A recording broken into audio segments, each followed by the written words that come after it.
Welcome back into Good Morning Maine. We are here with Kelly Cookson. You are the director of Save a Life Recovery Center in Lincoln, and she's with us today to detail the candlelight vigil that will occur on Wednesday to honor the Mainers who have lost their lives to overdose. Kelly, thank you for being with us today. Thank you for having me. I appreciate it. Can you detail what the significance of the vigil and what it means for you guys and for the community? Yeah, International Overdose Awareness Day began in Australia and has moved worldwide, and now August 31st is recognized as a day for the community to come together to grieve for our losses in a stigma-free environment, and also to educate the public on ways to avoid overdose and prevent, and to share our stories of hope, because people can and do recover every day, and I feel that that aspect is very important. I know, and there's all sorts of tools for that now too. There is, yes. Right. So, I mean, what was really jarring to me, and it says here in your press release, is that this is to remember the hundreds of Mainers, which 504 in 2020 lost their life to overdose, and 94 of those were just in Penobscot County, which seems really high to me. I agree, and I actually did a little bit more homework after that because I thought that number was significant as well, and it turns out per capita we were number 9 or 10 in the state, in the country. Wow. Penobscot County was 9 or 10 in the country for overdoses. Maine was, and Penobscot County is number 2, and it's not very populated, so it is a jarring. very high number. Yep.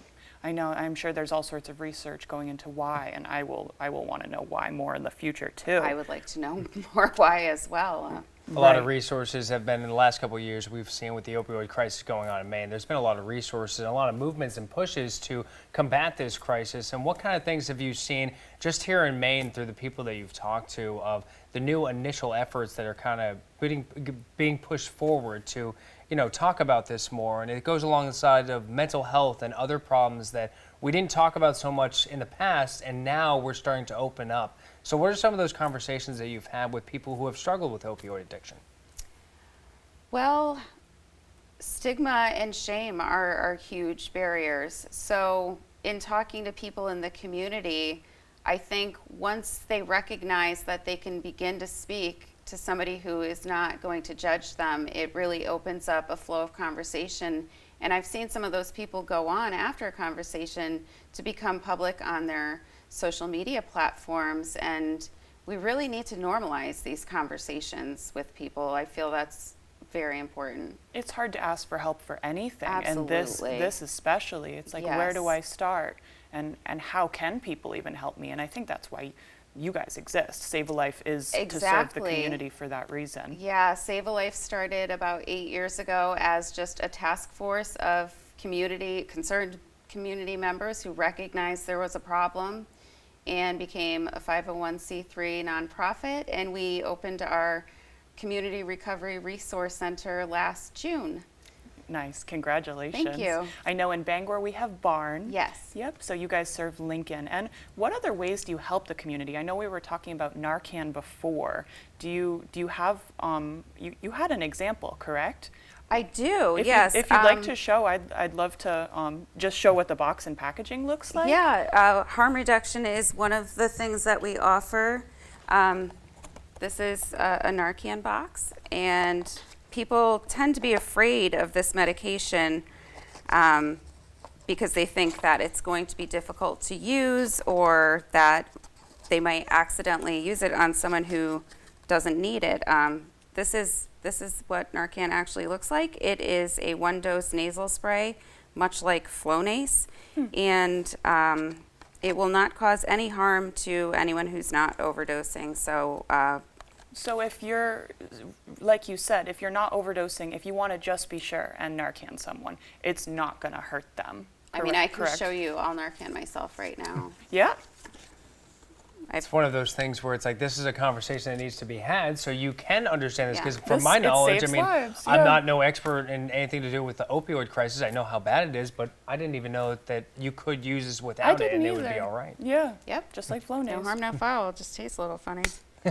Tastes a Just little like funny. any sort of nasal spray, I do use the Yeah, thing, exactly. You'll get a little aftertaste. Yeah, what this does is it specifically goes after those opioid receptors that are in your brain. And it makes them release and causes your nervous system to begin working properly again. Because when you're overdosing, you're going to likely experience a loss of consciousness. So you would kind of use your knuckle and rub someone's sternum hard. And if they're not responding appropriately or at all, 911 would hopefully be the first step. Narcan. You're also going to look for signs of oxygen loss, which would look like blue fingernail beds. It could look like blue lips or a blue tone to your skin if you're fair-skinned. If you're darker, it might look like a grayish sort of tint. So those would be some And I'll signs. cut you off because I know that we're coming up at the time, but how can people donate to Save a Life, and where and when will the Candlelight Vigil be? The Candlelight Vigil will be held in Lincoln at the gazebo behind the Loon. I think everyone knows the Loon at 7 p.m. on August 31st. We will have speakers. We will have a Candlelight Vigil, and there will be a banner with 504 purple ribbons as sort of a visual display to see the impact of this on our community. Save a Life relies heavily on donations from the community to offer all of the many programs and resources that we do. And one way you can donate is through Venmo at SAL Recovery. And we also have a PayPal director at salrecoverynetwork.org. Or you can give us a call at 403-9100 anytime to find out more about all of the many programs and resources that we're offering at Save a Life. Excellent. And we'll link those. We'll post this video online and we'll link those on our website as well. Thank you very much for coming in and talking with us today. Thank you. I appreciate the It was a opportunity. pleasure. Thank It really you. was. We'll throw it Thank over you. to Devin Beggs with another check of our forecast.